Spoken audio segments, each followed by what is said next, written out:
Մոտավորապես Քրիստոսից առաջ 115-ից 114 թվականներին վերջապես լիարժեք գործարկվում է այս ճանապարհի հիմնական ուղին, Չինաստանից մուտք գործելով Պարթևստանին Միջին Ասիայում սահմանակից ամենահեռավոր Ալեքսանդրիա քաղաքի հետ, որ չպետք է շփոթենք Եգիպտոսի Ալեքսանդրիայի հետ, դրա միջոցով իբրև անցակետ մտնում էր Միջին Ասիա պարթևական տերության հպատակ տարածքներով, մտնում բուն Պարթևստանի տարածք եւ այս ճանապարհը գալիս էր եւ մտնում արդեն մեր ենթատարածաշրջան։ Այս ճանապարհը իհարկե Պարթևստանի համար դառնում է առանցքային տնտեսական օգուտների տեսանկյունից, մասնավորապես այս ճանապարհի գործարկման համար մեծ կարևորություն ունեցավ մեկ նշանավոր անձնավորություն Չինաստանից գործուղված Չժանցյանը։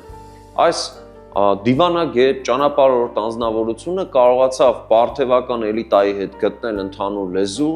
եւ ի վերջո բոլոր իրավական ձևակերպումները ստացան այն գործընթացի, որը որ պետք է բերեր հենց այս մետաքսի մեծ ճանապարհի լիարժեք գործարկմանը։ Նախագծի գլխավոր գործընկերն է Converse բանկը, ֆինանսական աշխարհի ձեր հուսալի գործընկերը։